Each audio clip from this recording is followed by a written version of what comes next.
ನಮಸ್ಕಾರ.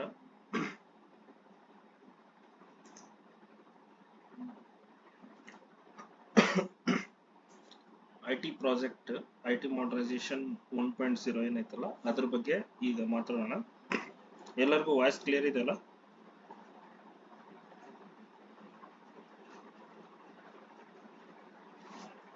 Okay.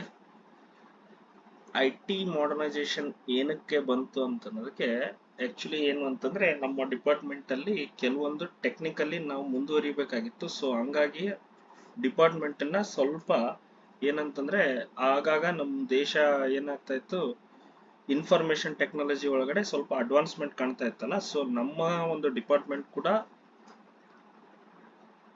Information ಟೆಕ್ನಾಲಜಿಯಲ್ಲಿ ಸ್ವಲ್ಪ advancement ಕಾಣಲಿ, ಆಮೇಲೆ ಪ್ರತಿಯೊಂದಕ್ಕೂ ಮ್ಯಾನುವಲ್ ಆಗಿ ಮಾಡೋದ್ರಿಂದ ನಾವು ಹಿಂದೆ ಉಳಿತೀವಿ ಅನ್ನೋ ಕಾರಣಕ್ಕೆ ಏನ್ ಮಾಡಿದ್ರು, ಐಟಿ ಪ್ರಾಜೆಕ್ಟ್ ಅನ್ನ ಲಾಂಚ್ ಮಾಡಿದ್ರು. ಇದ್ರ ಬಗ್ಗೆ ಒಂದು ಓವರ್ವ್ಯೂನ ಈಗ ನೋಡ್ತಾ ಹೋಗೋಣ.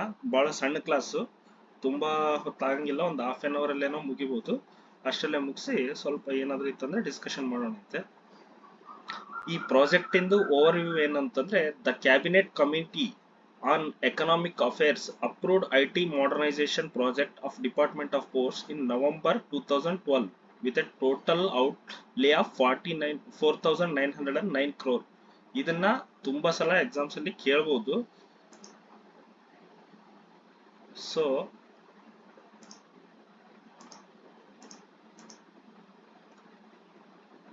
ಏನು ಅಂತಂದ್ರೆ 4,900 crores ಏನೈತಲ್ಲ, ಆ 4,909 crores ಇಂದು ಪ್ರಾಜೆಕ್ಟ್ ಯಾವಾಗ ಸ್ಟಾರ್ಟ್ ಮಾಡಿದ್ರು ಅಂತಂದ್ರೆ ನವೆಂಬರ್ 2012 ಅಲ್ಲಿ ಈ ಐಟಿ ಇದನ್ನ ಸ್ಟಾರ್ಟ್ ಮಾಡಿದ್ರು. The key objectives of the project are as under. ಅಂದ್ರೆ ಇದ್ರದ್ದು ಪ್ರಾಜೆಕ್ಟ್ ಅನ್ನ ಮಾಡ್ಬೇಕಾದ್ರೆ ಏನಾದ್ರೂ ಒಂದು ಅಬ್ಜೆಕ್ಟಿವ್ ಇರ್ಬೇಕಲ್ಲ. ಈಗ ನೀವು ಈ ಕ್ಲಾಸ್ ಜಾಯ್ನ್ ಆಗಿದ್ರೆ ಅಂದ್ರೆ ನಿಮ್ದು ಅಬ್ಜೆಕ್ಟಿವ್ ಏನಿದೆ, ನಾವು ಎಕ್ಸಾಮ್ ಅಲ್ಲಿ ಸೆಕ್ಯೂರ್ ಸ್ಕೋರ್ ಮಾಡ್ಕೊಂಡು ನಾವು MTS ಆಗ್ಬೇಕು ಅನ್ನೋದು ನಮ್ಮ ಅಬ್ಜೆಕ್ಟಿವ್ ಹೆಂಗೈತಲ್ಲ, ಅದೇ ತರ ಐಟಿ ಮಾಡರ್ನೈಸೇಷನ್ ಪ್ರಾಜೆಕ್ಟ್ ಅನ್ನ ಇದಕ್ಕೋಸ್ಕರ 4,909 ಕೋಟಿ ರೂಪಾಯಿನ ಡಿಪಾರ್ಟ್ಮೆಂಟ್ ಆಫ್ ಪೋಸ್ಟ್ ಅವರಿಗೆ ಅಪ್ರೂವ್ ಮಾಡಕ್ಕೆ ಎಕನಾಮಿಕ್ ಅಫೇರ್ಸ್ ದವರು ಮಾಡಿದಾರೆ. ಅಂದ್ರೆ ಅದಕ್ಕೊಂದು ಏನಾದ್ರೂ ಒಂದು ಅಬ್ಜೆಕ್ಟಿವ್ ಇರ್ಬೇಕಲ್ಲ, ಅವು ಏನೇನು ಅಂತಂದು ಇಲ್ಲಿ ನೋಡೋಣ. Modernisation and computerisation of all post offices in the country. ಅಂದ್ರೆ ಈಗ ಆಧುನಿಕತೆ ಮತ್ತು ಗಣಕೀಕೃತ ಪೋಸ್ಟ್ ಆಫೀಸ್ ಅಂತ ಏನ್ ಕರಿತೀವಿ. ಮೊದ್ಲಿಗೆಲ್ಲ ಮ್ಯಾನುವಲ್ ಪೋಸ್ಟಿಂಗ್ ಇತ್ತು. ನೀವೇ ಎಷ್ಟು ಜನ ಬಿಒದಲ್ಲಿ ಕೆಲಸ ಮಾಡಿದ್ರ? ಮೊದ್ಲು ಮ್ಯಾನುವಲ್ ವೋಚರ್ ಬರೆದು ಎಸ್ಒ ಕಳಿಸಿ, ಎಸ್ಒದಲ್ಲಿ ಅವನ್ನ ವೋಚರ್ ಆಗ್ತಕ್ಕಂಥದ್ದು ತುಂಬಾ ಹಿಂದೆ ಮಾಡಿದಾರ ನೀವು ಕೂಡ. ಸೊ ಅಂತ ಒಂದು ಮಾಡರ್ನೈಸೇಷನ್ ಅಂದ್ರೆ, ಈಗ ಮಾಡರ್ನೈಸೇಷನ್ ಅಂತಂದ್ರೆ ಆಧುನಿಕತೆ ಅಂತಂದ್ರೆ ಏನು, ಟೋಟಲ್ ಆನ್ಲೈನ್ ಸಿಸ್ಟಮ್ ಏನ್ ಬಂದಿದೆ ಆ ಆನ್ಲೈನ್ ಸಿಸ್ಟಮ್ಗೆ, ಮತ್ತು ಗಣಕೀಕೃತ ಕಂಪ್ಯೂಟರೈಸೇಷನ್ ಅಂತಂದ್ರೆ ಗಣಕೀಕೃತ ಪೋಸ್ಟ್ ಆಫೀಸ್. ಯಾವುದೇ ತರದ ನಮ್ಮ ಪೋಸ್ಟ್ ಆಫೀಸ್ ಅಲ್ಲಿ ಏನಾದ್ರೂ ಕಂಪ್ಯೂಟರೈಸೇಷನ್ ಆಗ್ಬೇಕು ಅನ್ನೋದು ಇದರ ಮೂಲ ಉದ್ದೇಶ ಆಗಿತ್ತು. ಎಸ್ಟಾಬ್ಲಿಷ್ಮೆಂಟ್ ಆಫ್ ಐಟಿ ಇನ್ಫ್ರಾಸ್ಟ್ರಕ್ಚರ್ ಅಂದ್ರೆ ಇನ್ಫಾರ್ಮೇಶನ್ ಟೆಕ್ನಾಲಜಿ ಇನ್ಫ್ರಾಸ್ಟ್ರಕ್ಚರ್ ಏನಿರುತ್ತೆ ಅಂದ್ರೆ ಅದಕ್ಕೆ ಯಾವ್ಯಾವ ಅಂತಂದ್ರೆ ಡಾಟಾ ಸೆಂಟರ್. ಅಂದ್ರೆ ನಾವು ಕಳಿಸ್ತಕ್ಕಂಥ ಡಾಟಾನ ಒಂದ್ ಕಡೆ ಸ್ಟೋರ್ ಮಾಡ್ಬೇಕಲ್ಲ, ಆ ಸ್ಟೋರ್ ಮಾಡಕ್ಕೆ ಒಂದು ಡಾಟಾ ಸೆಂಟರ್ ಬೇಕಾಗಿತ್ತು. ಆ ಡಾಟಾ ಸೆಂಟರ್ ಎಕ್ಸಾಂಪಲ್ ಸರ್ವರ್ ಅಂತ ಏನ್ ಕರಿತೀವಲ್ಲ ಅಂತದ್ದು. ಆಮೇಲೆ ಡಿಸಾಸ್ಟರ್ ರಿಕವರಿ ಸೆಂಟರ್. ಈಗ ಸಪೋಸ್ ಆ ಡಾಟಾ ಸೆಂಟರ್ ದಲ್ಲಿ ಏನಾದ್ರೂ ನಾವು ಒಂದು ಫೈಲ್ ನ ಇಟ್ಟಿರ್ತೀವಿ, ಕೆಲವೊಂದಿಷ್ಟು ನಮ್ಮ ಡಿಪಾರ್ಟ್ಮೆಂಟ್ ಗೆ ಸಂಬಂಧಪಟ್ಟಂಗ ಇನ್ಫಾರ್ಮೇಶನ್ ಏನ್ ಕೊಟ್ಟಿರ್ತೀವಲ್ಲ, ಆ ಇನ್ಫಾರ್ಮೇಶನ್ ಸಪೋಸ್ ಏನಾದ್ರೂ ಲಾಸ್ ಆಯ್ತು ಅಂದ್ರೆ ಅದನ್ನ ಡಿಸಾಸ್ಟರ್ ರಿಕವರಿ ಸೆಂಟರ್ ಇಂದ ತಗೊಳಕ್ಕೆ. ಆಮೇಲೆ ಈಗ ನಾವು ಪ್ರತಿಯೊಂದಕ್ಕೂ ಈಗ ಕಂಪ್ಯೂಟರೈಸೇಷನ್ ಮಾಡರ್ನೈಸೇಷನ್ ಅಂತಂದ್ವಿ, ಅದಕ್ಕೆ ಸಂಬಂಧಪಟ್ಟಂಗೆ ಮೇನ್ ಇಂಪಾರ್ಟೆಂಟ್ ಏನ್ ಬೇಕು, ಇಂಟರ್ನೆಟ್ ಬೇಕು. ಸೊ ವೈಡ್ ಏರಿಯಾ ನೆಟ್ವರ್ಕ್, ವ್ಯಾನ್ ಅಂತ ಕರಿತೀವಲ್ಲ, ವ್ಯಾನ್ based networking of the departmental post offices, mail offices and administrative offices. ಅಂದ್ರೆ ವ್ಯಾನ್ ಮೂಲಕ ಅಂದ್ರೆ ವೈಡ್ ಏರಿಯಾ ನೆಟ್ವರ್ಕ್, ಅದರ ಮೂಲಕ ನೆಟ್ವರ್ಕಿಂಗ್ ಅನ್ನ ಎಲ್ಲಾ ಪೋಸ್ಟ್ ಆಫೀಸ್, ಡಿಪಾರ್ಟ್ಮೆಂಟಲ್ ಪೋಸ್ಟ್ ಆಫೀಸ್ಗಳಾಗಿರ್ಬೋದು, ಮೇಲ್ ಆಫೀಸಸ್ ಆಗಿರ್ಬೋದು, ಮತ್ತು ಅಡ್ಮಿನಿಸ್ಟ್ರೇಟಿವ್ ಯೂನಿಟ್ಸ್ ಏನಿರುತ್ತೆ ಎಲ್ಲವಷ್ಟನ್ನು ವೈಡ್ ಏರಿಯಾ ನೆಟ್ವರ್ಕ್ ಕೆಳಗಡೆ ಬರೋ ತರ ಮಾಡೋದು ಇದರದ್ದು ಒಂದು ಉದ್ದೇಶ ಆಗಿತ್ತು. ಆಮೇಲೆ development of software applications covering all operations of the department. ಅಂದ್ರೆ ಕೆಲವೊಂದಿಷ್ಟು ಸಾಫ್ಟ್ವೇರ್ಗಳು, ಬರೀ ಕಂಪ್ಯೂಟರ್ ಇತ್ತು, ನನ್ನ ಹತ್ರ ಇಂಟರ್ನೆಟ್ ಇತ್ತು ಅಂತಂದ್ರೆ ಕೆಲಸ ಆಗಲ್ಲ. ಅಂತ ಟೈಮಲ್ಲಿ ಏನ್ ಮಾಡ್ಬೇಕಾಗುತ್ತೆ, ನಮ್ಗೆ ಕೆಲವೊಂದು ನಮ್ಮ ಡಿಪಾರ್ಟ್ಮೆಂಟ್ ಗೆ ಸಂಬಂಧಪಟ್ಟಂಗೆ ಯಾವ್ದಾವ್ದಕ್ಕೆ ಏನೇನ್ ಬೇಕಾಗುತ್ತೆ ಆ ತರದ್ದು ಅದಕ್ಕೆ ಸಂಬಂಧಪಟ್ಟಂಗೆ ಕೆಲವೊಂದಿಷ್ಟು ಸಾಫ್ಟ್ವೇರ್ಗಳು ಬೇಕಾಗ್ತಾವಲ್ಲ, ಆ ಸಾಫ್ಟ್ವೇರ್ಗಳು ಯಾವ್ದಾವ್ದ್ರ ಸಲುವಾಗಿ ಬೇಕಾಗ್ತಾವ ಸಾಫ್ಟ್ವೇರ್ಗಳು, ಕೌಂಟರ್ ಆಪರೇಷನ್ಸ್ ಅಲ್ಲಿ ಏನೇನ್ ಬರ್ತವೆ, ಮೇಲ್ಸ್ ಬುಕಿಂಗ್ ಆಯ್ತು, ಯಾವ್ದಾದ್ರು ನಮ್ದು ಟೋಟಲ್ ಕೌಂಟರ್ ಅಲ್ಲಿ ಏನೇನ್ ಆಪರೇಷನ್ಸ್ ಮಾಡ್ತೀವಿ ಅವಕ್ಕೆಲ್ಲವಕ್ಕೂ ಸಂಬಂಧಪಟ್ಟಂಗೆ ಅದಕ್ಕೊಂದು ಸಾಫ್ಟ್ವೇರ್ ಬೇಕಾಗಿತ್ತು. ಆಮೇಲೆ ಮೇಲ್ ಆಪರೇಷನ್ಸ್, ನಮ್ಮ ಮೇನ್ ಬೇಸಿಕ್ ಏನಿದೆ ಅಲ್ಲ ಆ ಬೇಸಿಕ್ ಸಂಬಂಧಪಟ್ಟಂಗೆ ಮೇಲ್ ಆಪರೇಷನ್ಸ್ ಲೈಕ್ ಡೆಲಿವರಿ ಮಾಡುವಂತದ್ದು, ಇನ್ವಾಯ್ಸ್ ಮಾಡ್ಕೊಳ್ಳೋಂಥದ್ದು, ಅದಕ್ಕೆಲ್ಲದಕ್ಕೂ ಒಂದು ಮೇಲ್ ಆಪರೇಷನ್ಸ್ ಅಂತ ಕರಿತೀವಲ್ಲ ಅದಕ್ಕೆ ಸಂಬಂಧಪಟ್ಟಂಗೆ ಒಂದು ಸಾಫ್ಟ್ವೇರ್ ಬೇಕಾಗಿತ್ತು. ಆಮೇಲೆ ಪೋಸ್ಟಲ್ ಬ್ಯಾಂಕಿಂಗ್ ಅಂದ್ರೆ ನಮ್ಮ ಅಂಚೆ ಇಲಾಖೆಯಲ್ಲಿ ನಾವು ಸೇವಿಂಗ್ಸ್ ಏನ್ ಕೆಲಸ ಮಾಡ್ತೀವಲ್ಲ, ಸೇವಿಂಗ್ಸ್ ರಿಲೇಟೆಡ್ ಎಲ್ಲಾ ಕೆಲಸಗಳು ಪೋಸ್ಟಲ್ ಬ್ಯಾಂಕಿಂಗ್ ಅಲ್ಲಿ ಮಾಡ್ತೀವಿ. ಆ ಬ್ಯಾಂಕಿಂಗ್ ರಿಲೇಟೆಡ್ ಮಾಡೋದಕ್ಕೆ ಅಲ್ಲಿ ಒಂದು ಸಾಫ್ಟ್ವೇರ್ ಬೇಕಾಗಿತ್ತು, ಅದನ್ನು ಕೂಡ. ಆಮೇಲೆ ಇನ್ಶೂರೆನ್ಸ್, ಈ PLI RPL ಅವೆಲ್ಲ ತಗೋತೀವಲ್ಲ ಅವನ್ನೆಲ್ಲ ತಗೊಳಕ್ಕೆ ಇನ್ಶೂರೆನ್ಸ್ ಮತ್ತು ಫೈನಾನ್ಸ್, ನಮ್ದು ಏನಾದ್ರು ಬಿಲ್ಸ್ ಆಯ್ತು, ಸ್ಯಾಲ್ರಿ ಆಯ್ತು, ಅದನ್ನೆಲ್ಲ ಡ್ರಾ ಮಾಡೋಕೆ. ಆಮೇಲೆ ಹ್ಯೂಮನ್ ರಿಸೋರ್ಸ್, HR ಅಂತ ಏನ್ ಕರಿತೀವಲ್ಲ ಹ್ಯೂಮನ್ ರಿಸೋರ್ಸ್, ಆ ಹ್ಯೂಮನ್ ರಿಸೋರ್ಸ್ ಏನಂತಂದ್ರೆ ಈಗ ನಾವು ಬರೇ ಕಂಪ್ಯೂಟರೈಸೇಷನ್ ಮಾಡಿದೀವಿ ಅಂತ ಅದೇ ಮ್ಯಾನುವಲ್ ಆಗಿ ಸರ್ವಿಸ್ ಬುಕ್ ಇಟ್ಕೊಂಡು ಕುಂದ್ರದು ಅದು ಮಾಡೋದ್ರಿಂದನೂ ನಾವು ಕಂಪ್ಲೀಟ್ಲಿ 100% ಕಂಪ್ಯೂಟರೈಸೇಷನ್ ಆದಂಗಲ್ಲ. ಸೊ ಅದಕ್ಕೆ ಸಂಬಂಧಪಟ್ಟಂಗೆ ಫೈನಾನ್ಸ್ ಅಂಡ್ HR ಗೆ ಸಂಬಂಧಪಟ್ಟಂಗೂ ಕೂಡ ಕೆಲವೊಂದಿಷ್ಟು ಸಾಫ್ಟ್ವೇರ್ಗಳನ್ನ ಡೆವಲಪ್ ಮಾಡೋದು ಕೂಡ ಇದ್ರದ್ದು ಕೀ ಅಬ್ಜೆಕ್ಟಿವ್ ಆಗಿತ್ತು. ಇದರ ಜೊತೆಗೆ deployment of rural information communication technology ಅಂದ್ರೆ RICT, ರೂರಲ್ ICT ಅಂತ ಕರಿತೀವಿ. RICT ಡಿವೈಸ್ ಅಂತ ಮೊದಲಿಗೆ ನಿಮ್ಮ ಹತ್ರ ಇತ್ತಲ್ಲ, ಈಗ ಅದು ಪ್ರಾಜೆಕ್ಟ್ IT ಪ್ರಾಜೆಕ್ಟ್ 2.0 ಒಳಗ ಈಗ RICT ಹೋಗಿ IPPB ದವರಿಗೆ ಶಿಫ್ಟ್ ಆಗಿದೆ. ಬಟ್ ಮೊದಲಿಗೆ ನಮ್ಮ ರೂರಲ್ ಏರಿಯಾದಲ್ಲಿ ಆನ್ಲೈನ್ ಟ್ರಾನ್ಸಾಕ್ಷನ್ಸ್ ಆಯ್ತು ಅಥವಾ ಇನ್ಫಾರ್ಮೇಶನ್ ಕಮ್ಯುನಿಕೇಶನ್ ಟೆಕ್ನಾಲಜಿ ಅಂತ ಏನ್ ಕರಿತೀವಿ ಅದು ಬಂದಿದ್ದು RICT ಇಂದ. ಮೊದಲನೇದಾಗಿ solution in all the 1,30,000 rural branch post offices in the country by supplying hardware and providing networking to dum.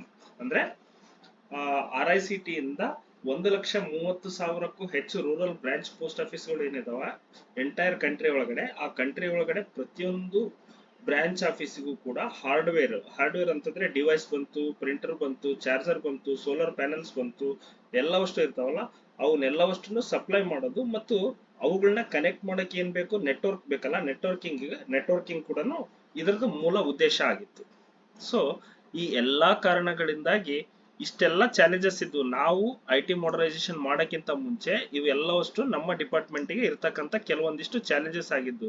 ಎದಕ್ಕೋಸ್ಕರ challenges ಆಗಿದ್ದು, ಬೇರೆ ಎಲ್ಲರೂ ನಮ್ಗಿಂತ ಕಾಂಪಿಟೇಟರ್ಸ್ ಅಂತ ಏನ್ ಕರಿತೀವಿ ಎಲ್ಲರೂ ಇದ್ರೊಳಗ ಅಡ್ವಾನ್ಸ್ಮೆಂಟ್ ಇದ್ರು, ನಾವು ಇನ್ನೂ ಹಳೆ ಕಾಲದ್ದು ಮಾಡ್ತಾ ಇದ್ವಿ. ಸೊ ಈ ತರ ಆದ್ರೆ ನಮ್ ಡಿಪಾರ್ಟ್ಮೆಂಟ್ ಇನ್ನೂ ಲಾಸ್ ಅಲ್ಲಿ ಹೋಗುತ್ತೆ ಅನ್ನೋ ಕಾರಣಕ್ಕೆ ಇಷ್ಟೆಲ್ಲ ಅಬ್ಜೆಕ್ಟಿವ್ ಇಟ್ಕೊಂಡು ಒಂದು ಕ್ಯಾಬಿನೆಟ್ ಕಮಿಟಿ ಮಾಡ್ತಾರೆ ಎಕನಾಮಿಕ್ ಅಫೇರ್ಸ್ ಅವರು. ಆ ಅಫೇರ್ಸ್ ಅವರಿಗೆ ನಮ್ಮ ಡಿಪಾರ್ಟ್ಮೆಂಟ್ ಆಫ್ ಪೋಸ್ಟ್ ಇಷ್ಟೆಲ್ಲ ಇದ್ಕವೆ, ಇದಕ್ಕೋಸ್ಕರ ನಮ್ಗೊಂದು IT ಪ್ರಾಜೆಕ್ಟ್ ಬೇಕು ಅಂತಂದು ಕೇಳಿದಾಗ ಅವರು ಅಪ್ರೂವ್ ಮಾಡ್ತಾರೆ. ಯಾವಾಗ ಮಾಡ್ತಾರೆ, ನವೆಂಬರ್ 2012 ಒಳಗ ಆಗ್ತಾರೆ. ಟೋಟಲ್ ಅಮೌಂಟ್ ಎಷ್ಟು ಕೊಡ್ತಾರೆ ಅಂದ್ರೆ 4,909 crores rupees ಕೊಡ್ತಾರೆ.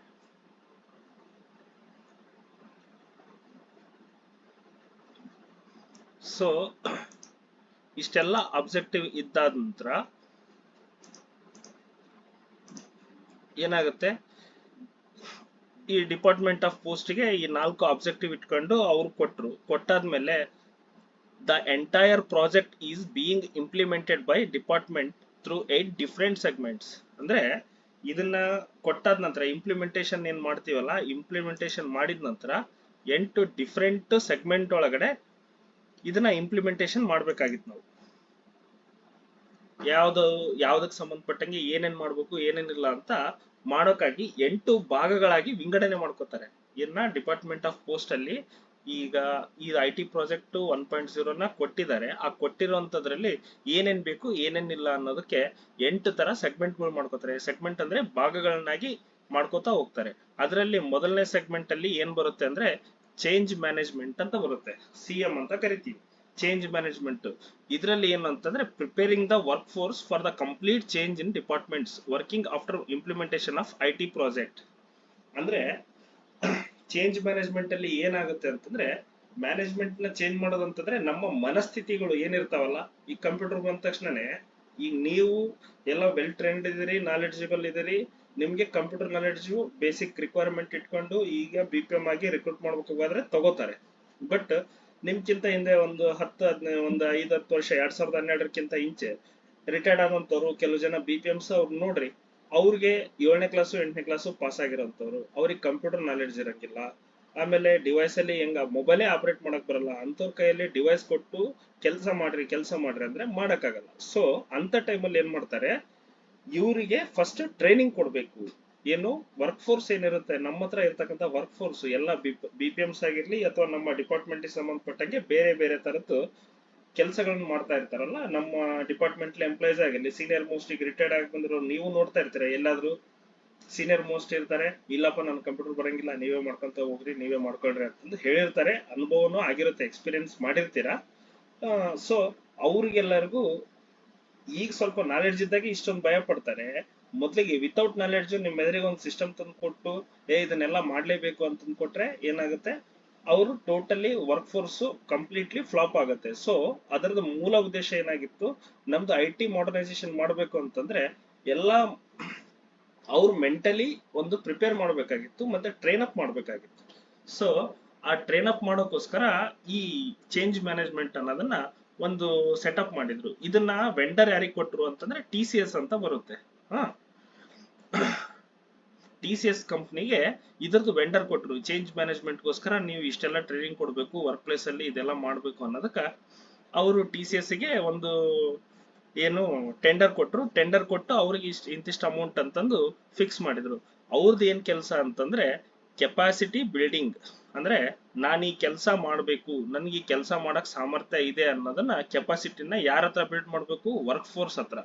ಯಾರು ನಾವು ನೀವು ಎಲ್ಲರೂ ಇದೀವಲ್ಲ, ಆ ಟೈಮಲ್ಲಿ IT ಪ್ರಾಜೆಕ್ಟ್ ಲಾಂಚ್ ಆಗಕತ್ತಿದೆ. ಸೊ ಕಂಪ್ಯೂಟರೈಸೇಷನ್ ಆಗ್ತಾ ಇದೆ, ಆಮೇಲೆ RICT ಡಿವೈಸ್ ಎಲ್ಲ ಬರ್ತಾ ಇದೆ. ಸೊ ನೀವು ಮೆಂಟಲಿ ಪ್ರಿಪೇರ್ ಆಗ್ಬೇಕು, ನೀವು ಮಾಡಕ್ ಸಾಧ್ಯ ಇದೆ ಅಂತದೇನು ಇಲ್ಲ ಅಂತ ಅನ್ನೋದನ್ನ ಒಂದು ಕೆಪಾಸಿಟಿನ ಬಿಲ್ಡ್ ಮಾಡ್ಬೇಕಾಗಿತ್ತು. ಆ ಕೆಪಾಸಿಟಿ ಬಿಲ್ಡ್ ಮಾಡುವಂತ ಕೆಲಸ TCS ದವ್ರದಾಗಿತ್ತು.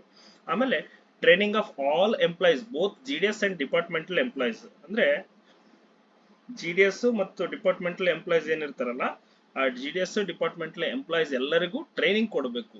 ಟ್ರೈನಿಂಗ್ ಏನಕ್ಕೆ ಕೊಡಬೇಕು, ಅವರಿಗೆ ನಾಲೆಡ್ಜ್ ಇದ್ರೂ ಕೂಡ ಡಿಪಾರ್ಟ್ಮೆಂಟ್ ಅಲ್ಲಿ ಇರ್ತಕ್ಕಂಥ ಸಾಫ್ಟ್ವೇರ್ಗಳನ್ನ ಹೇಗೆ ಯೂಸ್ ಮಾಡಬೇಕು ಹೇಗಿಲ್ಲ ಅನ್ನೋದ್ರ ಬಗ್ಗೆ ಒಂದು ಟ್ರೈನಿಂಗ್ ಬೇಕಲ್ಲ, ಆ ಟ್ರೈನಿಂಗ್ ಕೊಡುವಂತ ಕೆಲಸ ಕೂಡ ಯಾರು TCS ದವರೇ ಮಾಡಬೇಕಾಗಿತ್ತು.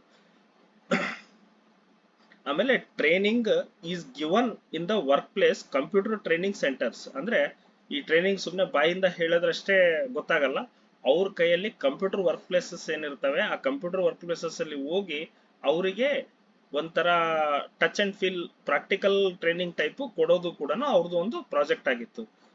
ಅವ್ರವ್ರ ಡಿವಿಷನ್ಗೆ ಹೋಗಿ ಆ ತರ ಮಾಡ್ಬೇಕು, ಹಿಂಗ್ ಕೆಲಸ ಮಾಡ್ಬೇಕು, ಆ ತರ ಮಾಡ್ಬೇಕು ಅನ್ನೋದು TCS ದವರಿಗೆ ಒಂದು ವೆಂಡರ್ ಕೊಟ್ಟಿರ್ತಾರೆ. ಆ TCS ಕಂಪ್ನಿಯಿಂದ ಯಾರಾದ್ರೂ ಬಂದು ಟ್ರೈನಿಂಗ್ ಕೊಟ್ಟು ಹೋಗ್ತಾ ಇದ್ರು.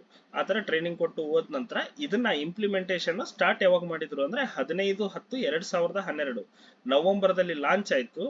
ಅಕ್ಟೋಬರ್ 15ಕ್ಕೆ ಇದನ್ನ ಸ್ಟಾರ್ಟ್ ಮಾಡಿದ್ರು. ಏನು TCS ದವರು ಚೇಂಜ್ ಮ್ಯಾನೇಜ್ಮೆಂಟ್ ನ ಪ್ರಾಜೆಕ್ಟ್ ಅನ್ನ ಸ್ಟಾರ್ಟ್ ಮಾಡಿದ್ರು. ಅದನ್ನ ಸ್ಟಾರ್ಟ್ ಮಾಡಿದ್ಮೇಲೆ ಸುಮಾರು ಎಷ್ಟು ಇಲ್ಲ ಅಂತಂದ್ರೂ 3 ವರ್ಷಗಳ ಕಾಲ ತಗೊಂಡು 2015ರಲ್ಲಿ ಇದು ಕಂಪ್ಲೀಟ್ ಆಗಿ ಎಲ್ಲರಿಗೂ ಟ್ರೈನಿಂಗ್ ಆಯ್ತು. ಆಮೇಲೆ ಕೆಪಾಸಿಟಿ ಬಿಲ್ಡ್ ಮಾಡೋಂಥದ್ದು ಅದೆಲ್ಲ ಕೆಲಸನ ಅವ್ರು ಮಾಡಿದ್ರು. ಓಕೆ, ಇದರಲ್ಲಿ ಚೇಂಜ್ ಮ್ಯಾನೇಜ್ಮೆಂಟ್ ಅಲ್ಲಿ ನೀವು ಮುಖ್ಯವಾಗಿ ತಿಳ್ಕೊಳಬೇಕಾಗಿರೋದು ಏನಂತಂದ್ರೆ ಚೇಂಜ್ ಮ್ಯಾನೇಜ್ಮೆಂಟ್ ಇಂದು ವೆಂಡರ್ ಯಾರು, TCS. ಕ್ವಶನ್ ಕೇಳಿದ್ರೆ ಕೇಳ್ತಿರ್ತಾರ. ಫಸ್ಟ್ ಸೆಗ್ಮೆಂಟ್ ಬಂದು ಚೇಂಜ್ ಮ್ಯಾನೇಜ್ಮೆಂಟ್ ಇಂದು ವೆಂಡರ್ ಯಾರು ಅಂತಂದ್ರೆ TCS, ಟಾಟಾ ಕನ್ಸಲ್ಟೆನ್ಸಿ ಸರ್ವಿಸ್ ಅಂತ ಏನ್ ಕರಿತೀವಲ್ಲ ಅದು TCS ಅವ್ರದ್ದು ಈ ವೆಂಡರ್. ಅಂದ್ರೆ ಇದನ್ನ ಕಾಂಟ್ರಾಕ್ಟ್ ಯಾರಿಗೆ ಕೊಟ್ಟಿದ್ರು ಅಂದ್ರೆ TCS ದವರಿಗೆ ಕೊಟ್ಟಿದ್ರು. ನೆಕ್ಸ್ಟ್ ಇದಾದ ನಂತರ ಡಾಟಾ ಸೆಂಟರ್ ಫೆಸಿಲಿಟಿ ಅಂತ ಕರಿತೀವಿ. ಈ ಡಾಟಾ ಸೆಂಟರ್ ಫೆಸಿಲಿಟಿ ಏನಂತಂದ್ರೆ hosting primary data centre and building disaster recovery centre for the DOP. ಅಂದ್ರೆ ಮೊದಲನೇದು ಇವ್ರದ್ದು ಡಾಟಾ ಸೆಂಟರ್ ಫೆಸಿಲಿಟಿ ಅವ್ರದ್ದು ಮೊದಲನೇ ಕೆಲಸ ಏನು ಅಂತಂದ್ರೆ ಹೋಸ್ಟಿಂಗ್ ಪ್ರೈಮರಿ ಡಾಟಾ ಸೆಂಟರ್. ಅಂದ್ರೆ ನಮ್ಮ ಹತ್ರ ಇರ್ತಕ್ಕಂಥ ಡಾಟಾ ಎಲ್ಲವಷ್ಟನ್ನು ನೋಡ್ಕೊಂಡು ಹೋಗ್ತಕ್ಕಂಥದ್ದು, ಅದನ್ನ ಮ್ಯಾನೇಜ್ ಮಾಡ್ತಕ್ಕಂಥ ಕೆಲಸ ಮೊದಲನೇ ಕೆಲಸ ಆಗಿತ್ತು. ಅದಾದ ನಂತರ ಸಪೋಸ್ ಆ ಡಾಟಾ ಏನಾದ್ರೂ ಕರಪ್ಟ್ ಆಯ್ತು, ಏನಾದ್ರೂ ಪ್ರಾಬ್ಲಮ್ ಆಯ್ತು ಅಂತಂದ್ರೆ ಡಿಸಾಸ್ಟರ್ ರಿಕವರಿ ಸೆಂಟರ್ ನ ಬಿಲ್ಡ್ ಮಾಡಬೇಕು. ಯಾವ್ದಕ್ಕೋಸ್ಕರ ಬಿಲ್ಡ್ ಮಾಡಬೇಕು, ಡಿಪಾರ್ಟ್ಮೆಂಟ್ ಆಫ್ ಪೋಸ್ಟ್ ಸಲುವಾಗಿ ಒಂದು ಬಿಲ್ಡ್ ಮಾಡ್ತಕ್ಕಂಥ ಕೆಲಸ ಕೂಡ ಇವ್ರಿಗಿತ್ತು. ಸೊ ಈ ವೆಂಡರ್ ನ ಯಾರಿಗೆ ಕೊಟ್ರು ಅಂತಂದ್ರೆ ರಿಲಯನ್ಸ್ ಅಂತ ಏನ್ ಕರಿತೀವಲ್ಲ ಆ ರಿಲಯನ್ಸ್ ಕಂಪ್ನಿಗೆ ಇವ್ರು ಕೊಟ್ರು. Data centre is operational from 3rd April 2013. ಇದನ್ನ ಯಾರಾದ್ರೂ ನೋಟ್ ಮಾಡ್ಕೊಳ್ರಿ. ಡಾಟಾ ಸೆಂಟರ್ ಯಾವಾಗ್ಲಿಂದ ಆಪರೇಷನಲ್ ಆಯ್ತು ಅಂತಂದ್ರೆ 3rd April 2013 ಇಂದ ಸ್ಟಾರ್ಟ್ ಆಯ್ತು. ಎಲ್ಲಿ ಇದೆ ಅಂತಂದ್ರೆ ಡಾಟಾ ಸೆಂಟರ್ ಬಂದು ನವಿ ಮುಂಬೈ, ಅಂದ್ರೆ ಮುಂಬೈ ಅಂತ ಏನ್ ಕರಿತೀವಲ್ಲ ಆ ನವಿ ಮುಂಬೈದಲ್ಲಿ ರಿಲಯನ್ಸ್ ಡಾಟಾ ಸೆಂಟರ್ ಇದೆ. ಡಾಟಾ ಸೆಂಟರ್ ಫೆಸಿಲಿಟಿನ ಆಪರೇಷನಲ್ ಆಗಿ ಮಾಡಿದ್ದು 3rd April 2013 ಒಳಗಾಯ್ತು. ಆಮೇಲೆ data recovery centre has been powered on at Mysuru, ಅಂದ್ರೆ ನಮ್ಮ ಸಿಇಪಿಟಿ ಏನೈತಲ್ಲ ಸಿಇಪಿಟಿ ಹತ್ರನೇ ಡಾಟಾ ರಿಕವರಿ ಸೆಂಟರ್ ಅಂತಂದು ಈ ಡಾಟಾ ರಿಕವರಿ ಸೆಂಟರ್ ನ ಬಿಲ್ಡ್ ಮಾಡೋದು ಎರಡನೇ ಆಬ್ಜೆಕ್ಟಿವ್ ಆಗಿತ್ತಲ್ಲ. ಸೊ ಆ ಎರಡನೇ ಆಬ್ಜೆಕ್ಟಿವ್ ಪ್ರಕಾರ ಡಾಟಾ ರಿಕವರಿ ಸೆಂಟರ್ ಕೂಡ ಬಿಲ್ಡ್ ಮಾಡಿದ್ರು. ಅದು ಎಲ್ಲಿದೆ ಅಂತಂದ್ರೆ ಮೈಸೂರು, ನಮ್ಮ ಸಿಇಪಿಟಿ ಇದೆಯಲ್ಲ ಮೈಸೂರಲ್ಲಿ ಇದೆ. ಡಿಆರ್ಸಿ ಡಿಸಿಎಫ್ ಬಂದು ಮುಂಬೈಯಲ್ಲಿದೆ, ಡಿಆರ್ಸಿ ಬಂದು ಮೈಸೂರಲ್ಲಿದೆ. ಇದ್ರದ್ದು ವೆಂಡರ್ ರಿಲಯನ್ಸ್. ಇಷ್ಟು ಮಾತ್ರ ತಿಳ್ಕೊಳ್ರಿ. ಆಮೇಲೆ ಇದು ಸ್ಟಾರ್ಟ್ ಆಗಿದ್ದು ಡಾಟಾ ರಿಕವರಿ ಸೆಂಟರ್ ಯಾವಾಗ್ಲಿಂದ ಸ್ಟಾರ್ಟ್ ಆಯ್ತು ಅಂದ್ರೆ 15th May 2015 ಒಳಗ ಸ್ಟಾರ್ಟ್ ಆಯ್ತು. ಓಕೆ, ಈಗ ಎಷ್ಟು ಸೆಗ್ಮೆಂಟ್ ನೋಡ್ದಂಗಾಯ್ತು ನಾವು? 2 ಸೆಗ್ಮೆಂಟ್ ನ ನೋಡ್ದಂಗಾಯ್ತು. ನೆಕ್ಸ್ಟ್ 3ನೇ ಸೆಗ್ಮೆಂಟ್ ಏನಂದ್ರೆ ಫೈನಾನ್ಷಿಯಲ್ ಸರ್ವಿಸಸ್ ಇಂಟಿಗ್ರೇಟರ್.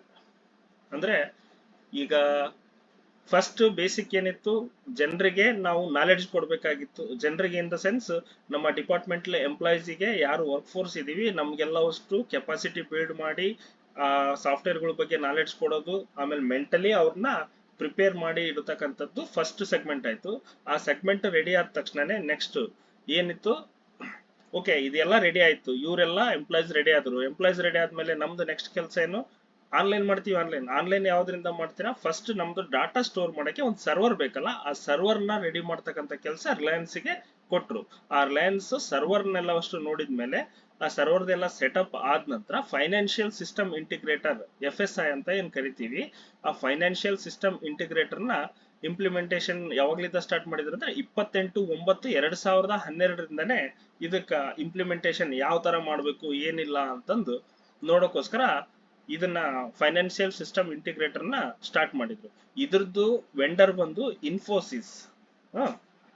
ಇನ್ಫೋಸಿಸ್ಗೆ ಇದ್ರದ್ದು ವೆಂಡರ್ ಕೊಟ್ರು. ಇವ್ರದ್ದು ಮೇನ್ ಕೆಲಸ ಏನಂದ್ರೆ cash management in post office, ATM and cash loading is done by AGS. ಅಂದ್ರೆ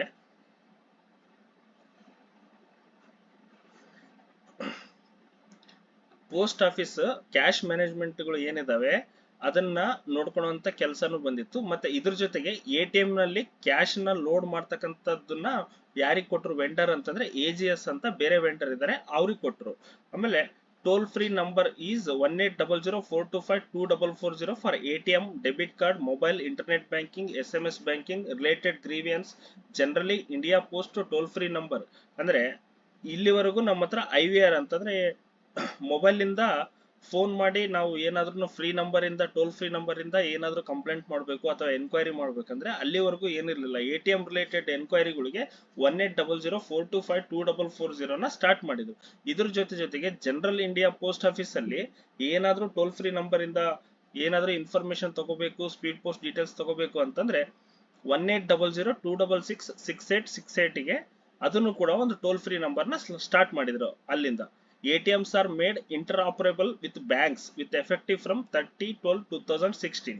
ಅಂದ್ರೆ ಅಲ್ಲಿವರೆಗೂ ಏನಿತ್ತಂದ್ರೆ ನಮ್ಮ ಪೋಸ್ಟ್ ಆಫೀಸಿನ ATM ಗಳಲ್ಲಿ ಮಾತ್ರ ನಾವು ATM ಇಂದ ದುಡ್ಡು ತಗೊಳಕ್ ಬರ್ತಿತ್ತು. ಬೇರೆ ಬೇರೆ ಬ್ಯಾಂಕ್ ಇಂದ ನಮ್ಮ ಪೋಸ್ಟ್ ಆಫೀಸಿನ ATM ನ ಯೂಸ್ ಮಾಡಿ ದುಡ್ಡು ತಗೊಳಕ್ ಬರ್ತಿದ್ದಿಲ್ಲ. ಅದನ್ನ ಎಲ್ಲಿಂದ ಸ್ಟಾರ್ಟ್ ಮಾಡಿದ್ರು ಅಂದ್ರೆ 30/12/2016 ಸ್ಟಾರ್ಟ್ ಮಾಡಿದ್ರು. ಆಮೇಲೆ ಇಂಟರ್ ಆಪರೇಟಬಲ್ ಇಂಟರ್ನೆಟ್ ಬ್ಯಾಂಕಿಂಗ್. ಈಗ ನಾವೇನು ಇಂಟರ್ನೆಟ್ ಬ್ಯಾಂಕಿಂಗ್ ಅಂತ ನಮ್ಮ ಹತ್ರ ಪೋಸ್ಟ್ ಆಫೀಸ್ ಅಲ್ಲಿ ಲಾಂಚ್ ಆಗಿದೆ ಅಲ್ಲ, ಅದನ್ನ ಯಾವಾಗಿಂದ ಮಾಡಿದ್ರು ಅಂದ್ರೆ 14/12/2018 ಇಂದ. ಆಮೇಲೆ ಮೊಬೈಲ್ ಬ್ಯಾಂಕಿಂಗ್ ಅನ್ನ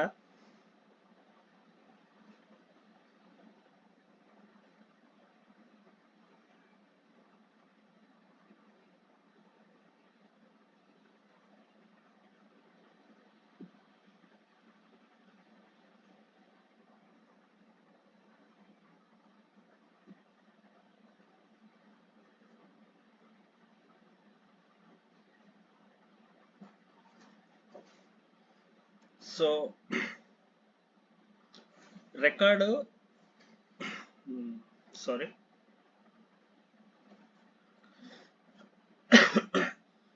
ಮೊಬೈಲ್ ಬ್ಯಾಂಕಿಂಗ್ ಯಾವಾಗಿಂದ ಆಯ್ತು ಅಂದ್ರೆ 15/10/2019 ಸ್ಟಾರ್ಟ್ ಆಯ್ತು. ಇವು ಎಲ್ಲವಷ್ಟು ಒಂದೊಂದೊಂದೊಂದು ಸ್ಟೆಪ್ ಸ್ಟಾರ್ಟ್ ಆಗ್ತಾ ಬಂತು. ಮೊದಲಿಗೆ ನಾವು ATM ಕಾರ್ಡ್ ಕೂಡ ಇಲ್ಲದೆ ಇರೋ ತರ ನಮ್ದು ಪೋಸ್ಟ್ ಆಫೀಸ್ ಸಂಚಯ ಅಂತ ಸ್ಟಾರ್ಟ್ ಆಯ್ತು. ತುಂಬಾ ಜನಕ್ಕೆ ಗೊತ್ತಿಲ್ಲ, ಯಾಕಂದ್ರೆ ನೀವೆಲ್ಲ ಫಿನಾಕಲ್ ಆದ ನಂತರನೇ ತುಂಬಾ ಜನ ಡಿಪಾರ್ಟ್ಮೆಂಟ್ ಸೇರಿರ್ತೀರಾ. ಸಂಚಯ ಇರೋ ಟೈಮಲ್ಲಿ ಹೆಂಗಿತ್ತು ಅಂದ್ರೆ ಆಫ್ಲೈನ್ ನಿಮ್ಮ ಆಫೀಸಿನ ದುಡ್ಡನ್ನ ಇನ್ನೊಂದು ಆಫೀಸಲ್ಲಿ ಹೋಗಿ ತೆಕ್ಕೊಳಕ್ಕೂ ಬರ್ತಿರ್ಲಿಲ್ಲ. ಅಂತದನ್ನ ಇವತ್ತಿನ ದಿನ ಹೆಂಗ್ ಮಾಡಿದೀವಿ ಅಂದ್ರೆ ಬ್ಯಾಂಕಿಂದ ನೆಫ್ಟ್ RTGS ಮಾಡೋ ಲೆವೆಲ್ಗೆ ನಾವು ಹೋಗಿದೀವಿ ಅಂತಂದ್ರೆ ಈ IT ಮಾಡರ್ನೈಸೇಷನ್ ಪ್ರಾಜೆಕ್ಟ್ ಏನೈತಲ್ಲ ಇದ್ರದ್ದು ಒಂದು ಈ ಪ್ರಾಜೆಕ್ಟ್ ನಿಂದಾಗಿನೇ ನಮ್ಗ ತುಂಬಾ ಅಂದ್ರೆ ತುಂಬಾ ಸಕ್ಸಸ್ ಸಿಕ್ಕಿರೋದು. ಹಂಗಾಗಿನೇ ಇವತ್ತಿನ ದಿನ ನಾವು ಎಲ್ಲಿವರೆಗೂ ಬಂದಿದೀವಿ ಅಂದ್ರೆ DBT ಬೆನಿಫಿಷಿಯರಿನ ಮ್ಯಾಕ್ಸಿಮಮ್ ನಮ್ಮ ಡಿಪಾರ್ಟ್ಮೆಂಟ್ ಆಫ್ ಪೋಸ್ಟ್ ಇನ್ವಾಲ್ವ್ಮೆಂಟ್ ತಗೊಳಕ್ಕೂ ಕೂಡ ಇದೇ FSI ಫೈನಾನ್ಷಿಯಲ್ ಸಿಸ್ಟಮ್ ಇಂಟಿಗ್ರೇಷನ್ ಏನೈತಲ್ಲ ಅದರಿಂದಾನೇ ಸಾಧ್ಯ ಆಗಿರೋದು.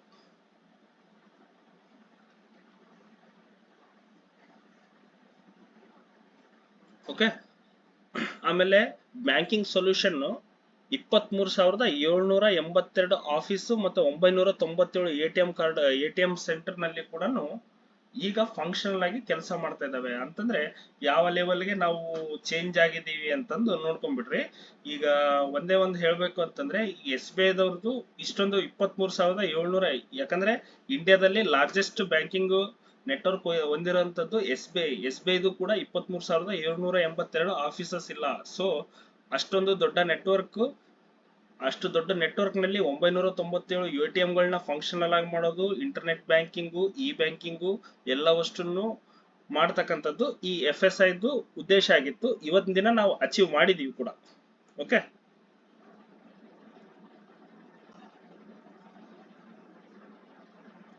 ಇದು ಆದ ನಂತರ ನೆಕ್ಸ್ಟ್ 4th ಒನ್ ಏನು ಅಂತಂದ್ರೆ ನೆಟ್ವರ್ಕ್ ಇಂಟಿಗ್ರೇಟರ್ ಅಂತಂದ್ರೆ ಈಗ ಇದೆಲ್ಲ ಮಾಡಬೇಕು ಅಂತ ನಾವು ರೆಡಿ ಆಗಿರೋ ಟೈಮಲ್ಲಿ ನಮ್ಗ ಒಂದು ನೆಟ್ವರ್ಕ್ ಬೇಕಾಗಲ್ಲ. ಈಗ ಸುಮ್ಮನೆ ನಾವು ಏನೋ ಅನ್ಕೋತೀವಿ, ಎಕ್ಸಾಂಪಲ್ ಇವತ್ತು ರಾತ್ರಿ ಮಲ್ಕೋಬೇಕಾದ್ರೆ ನಾವು ಅನ್ಕೋತೀವಿ ಏನೋ ನಾಳೆಯಿಂದ ನಾನು ಓದ್ಬೇಕು, ನಾನು ಚೆನ್ನಾಗಿ ಇದು ಮಾಡ್ಬೇಕು, ಇಲ್ಲ ವರ್ಕ್ ವಿಷಯದೊಳಗೆ ಬಂದ್ರೆ ನಾಳೆ ಹೋಗಿ 100% ನಾನು ವಿಲ್ ಗುಡ್ ಇಂದ ನಾನು ವರ್ಕ್ ಮಾಡ್ಬೇಕು, ಎಲ್ಲ ಮಾಡ್ಬೇಕಂತ ರಾತ್ರಿ ನೆನ್ಸ್ಕೋತೀವಿ, ಮಲ್ಕೋತೀವಿ. ಬಟ್ ಬೆಳಿಗ್ಗೆ ಹೋಗಿ ಆಸ್ ಯೂಶುವಲ್ ಆ ತರ ಮಾಡಕತ್ತೀವಿ ಅಂತಂದ್ರೆ ಅದಕ್ಕೊಂದು ಫ್ಲೋ ಬೇಕಲ್ಲ. ಅದೇ ತರನೇ ಈ ಡಿಪಾರ್ಟ್ಮೆಂಟ್ ಅಲ್ಲಿ ಏನೋ ಒಂದು ಚೇಂಜಸ್ ಆಗ್ತಾ ಇದೆ. ಆ ಚೇಂಜಸ್ಗೋಸ್ಕರ ಏನು ನೆಟ್ವರ್ಕ್ ಬೇಕು. ಈಗ ಎಲ್ಲದಕ್ಕಿಂತ ಇಂಪಾರ್ಟೆಂಟ್ ನೆಟ್ವರ್ಕ್. ಆಮೇಲೆ ನೆಟ್ವರ್ಕ್ ಅಲ್ಲಿ ಇನ್ನೊಂದು ಇಂಪಾರ್ಟೆಂಟ್ ಏನು ಅಂತಂದ್ರೆ ಯಾವ್ದು ಬೇಕಾದ್ರೂ ನಾವು ಮೊಬೈಲ್ ಡಾಟಾ ಕನೆಕ್ಟ್ ಮಾಡಿ ನೆಟ್ವರ್ಕ್ ಅಲ್ಲಿ ಯೂಸ್ ಮಾಡ್ತೀವಿ, ಅದು ಮಾಡ್ತೀವಿ ಅಂದ್ರೆ ಸೆಕ್ಯೂರಿಟಿ ರೀಸನ್ಸ್ಗೋಸ್ಕರ ಅದನ್ನ ಯಾವ್ದನ್ನು ಮಾಡಕ್ ಬರಲ್ಲ. ಸೊ ಹಂಗಾಗಿ ಏನ್ ಮಾಡಿದ್ರು, ನೆಟ್ವರ್ಕ್ ಇಂಟಿಗ್ರೇಟರ್ ನ ಇಂಪ್ಲಿಮೆಂಟೇಷನ್ ಸ್ಟಾರ್ಟ್ ಮಾಡಿದ್ರು. ಯಾವಾಗ 2012ರಲ್ಲಿ 28/9/2012ರಲ್ಲಿ ನೆಟ್ವರ್ಕ್ ಇಂಟಿಗ್ರೇಷನ್ ನ ಸ್ಟಾರ್ಟ್ ಮಾಡಿದ್ರು. ಅದರದ್ದು ಯಾರಿಗೆ ಕೊಟ್ರು ಅಂತಂದ್ರೆ ವೆಂಡರ್ ಸಿಫಿದವ್ರಿಗೆ ಕೊಟ್ರು. ಸಿಫಿ ನೆಟ್ವರ್ಕ್ ದವ್ರಿಗೆ ಕೆಲಸ ಏನು ಅಂತಂದ್ರೆ ಅವ್ರದ್ದು ಈ ಸೆಗ್ಮೆಂಟ್ ಇಂದ ಕೆಲಸ ಏನಂದ್ರೆ providing connectivity for each departmental post office location to ensure uninterrupted network connectivity through one single wide area network. ಅಂದ್ರೆ ವ್ಯಾನ್ ಮೂಲಕ ವೈಡ್ ಏರಿಯಾ ನೆಟ್ವರ್ಕ್ ಅಂತ ಏನ್ ಕರಿತೀವಿ. ಒಂದ್ ಸೆಕೆಂಡ್,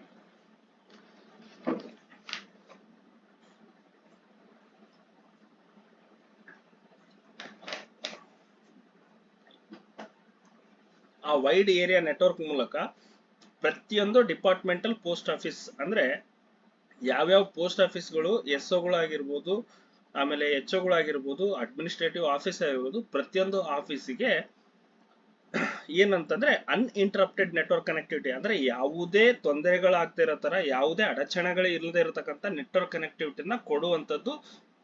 ಅದು ಒಂದು ಸಿಂಗಲ್ ವ್ಯಾನ್ ಇಂದ ಟೋಟಲ್ ಎಂಟೈರ್ ಆಫೀಸ್ಗೆ ಕೊಡ್ತಕ್ಕಂತ ಕೆಲಸ ಮಾಡಬೇಕಾಗಿತ್ತು. ಆ ಕೆಲಸದ ಟೆಂಡರ್ನ ಯಾರಿಗೆ ಕೊಟ್ರು, ಸಿಫಿದವ್ರಿಗೆ ಕೊಟ್ರು. And connection to data centre the sequence of flow of network ಅಂದ್ರೆ ಅದ್ರ ಜೊತೆಗೆ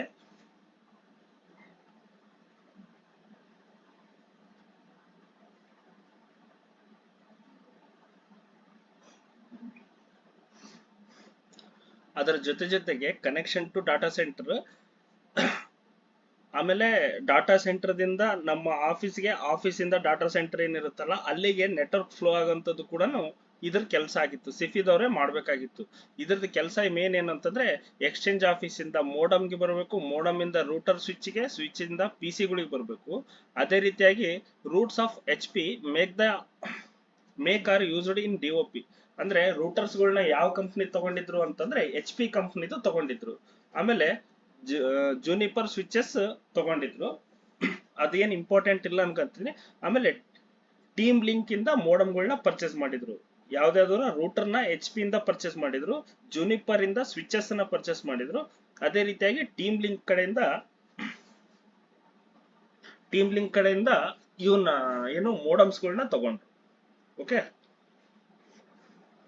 ಈಗ ನೆಟ್ವರ್ಕ್ ಇಂಟಿಗ್ರೇಟರ್ ಆಯ್ತು. ನೆಟ್ವರ್ಕ್ ಇಂಟಿಗ್ರೇಟರ್ ಆದ ತಕ್ಷಣ ನೆಕ್ಸ್ಟ್ ಏನು ಅಂತಂದ್ರೆ ಕೋರ್ ಸಿಸ್ಟಮ್ ಇಂಟಿಗ್ರೇಟರ್. ಈಗ ನಾವು 3-4 ಕ್ಷೇತ್ರಗಳನ್ನ ಬಿಟ್ಕೊಂಡು ನೆಕ್ಸ್ಟ್ ಈಗ ಏನ್ ಬಂದ್ವಲ್ಲ ಕೋರ್ ಸಿಸ್ಟಮ್ ಇಂಟಿಗ್ರೇಷನ್ ಅಂತ ಬಂತು, 4ನೇ ಸೆಗ್ಮೆಂಟ್ ಅಂತ ಕರಿತೀವಿ. ಆ ಕೋರ್ ಸಿಸ್ಟಮ್ ಇಂಟಿಗ್ರೇಟರ್ ನ ಯಾರು ತಗೊಂಡಿದ್ರು ಅಂದ್ರೆ vendor TCS, Tata consultancy service ಅಂತ ಏನ್ ಕರಿತೀವಿ, ಆ TCS ದವರು ತಗೊಂಡಿದ್ರು. ಈ TCS ದವರು ಕೋರ್ ಸಿಸ್ಟಮ್ ಇಂಟಿಗ್ರೇಷನ್ ಅಲ್ಲಿ ಇವ್ರದ್ದು ಮೇನ್ ಕೆಲಸ ಏನಿತ್ತು ಅಂದ್ರೆ ನಮ್ದು CSI ನೆಟ್ವರ್ಕ್ ಏನೈತಲ್ಲ, CSI ನೆಟ್ವರ್ಕ್ ಅಲ್ಲಿ ಏನೇನ್ ಬರುತ್ತೆ, ಸ್ಯಾಪ್ ಬರುತ್ತೆ, ಪಾಸ್ ಕೌಂಟರ್ ಬರುತ್ತೆ, ಪಾಸ್ ಬ್ಯಾಕ್ ಆಫೀಸ್ ಅದೆಲ್ಲ ಬರುತ್ತಲ್ಲ. ಇದು ವೆರಿ ವೆರಿ ವೆರಿ ಇಂಪಾರ್ಟೆಂಟ್. ಏನು ಅಂತಂದ್ರೆ ನಾವು ಪ್ರತಿಯೊಂದು ನಮ್ದು ಇದಕ್ಕಿಂತ ಮುಂಚೆ ಏನಿತ್ತು ಮೇಲ್ಸ್ ಆಪರೇಷನ್ ಅದೆಲ್ಲ ಆಫ್ಲೈನ್ ಅಲ್ಲಿ ಇತ್ತು. ಆ ಆಫ್ಲೈನ್ ಅಲ್ಲಿ ಇರೋದನ್ನ ಕಂಪ್ಲೀಟ್ ಆಗಿ ಆನ್ಲೈನ್ ಮಾಡತಕ್ಕಂತ ಉದ್ದೇಶದಿಂದ ಈ ಕೋರ್ ಸಿಸ್ಟಮ್ ಇಂಟಿಗ್ರೇಟರ್ ನ TCS ದವರಿಗೆ ಕೊಟ್ರು. ಈ TCS ದವ್ರದ್ದು ಮೇನ್ ಫಂಕ್ಷನ್ ಏನು ಅಂತಂದ್ರೆ ಈ ಸೆಗ್ಮೆಂಟ್ ಮಾಡಿರೋಂತ ಉದ್ದೇಶ ಏನು ಅಂತಂದ್ರೆ ಪಾಸ್ ಅಂದ್ರೆ ನಾವು ಪಾಸ್ ಕೌಂಟರ್ಸ್ ಆಮೇಲೆ ಬ್ಯಾಕ್ ಆಫೀಸ್ ಏನ್ ಮಾಡ್ತೀವಲ್ಲ ಆ ಸಾಫ್ಟ್ವೇರ್ ನ ರೆಡಿ ಮಾಡುವಂತದ್ದು, ಡೈಲಿ ಅಕೌಂಟ್ಗಳನ್ನ ಮಾಡ್ತಕ್ಕಂಥದ್ದು, ಮತ್ತೆ ಕಾಲ್ ಸೆಂಟರ್ ನ ಯಾವ್ದಾದ್ರು ಏನಾದ್ರು ಪ್ರಾಬ್ಲಮ್ ಆಯ್ತು ಅಂದ್ರೆ ಕನೆಕ್ಟ್ ಮಾಡಕ್ಕೆ, ಆಮೇಲೆ ಇದು ಮಾಡಕ್ಕೆ ಕಾಲ್ ಸೆಂಟರ್ ತಗೊಳೋದು. ಆಮೇಲೆ ಹೆಲ್ಪ್ ಡೆಸ್ಕ್, ನಾವು ಏನಾದ್ರು ಆಯ್ತು ಅಂದ್ರೆ ಟಿಕೆಟ್ ರೈಸ್ ಮಾಡ್ತೀವಲ್ಲ ಆ ಟಿಕೆಟ್ ರೈಸ್ ಮಾಡ್ತಕ್ಕಂಥ help desk.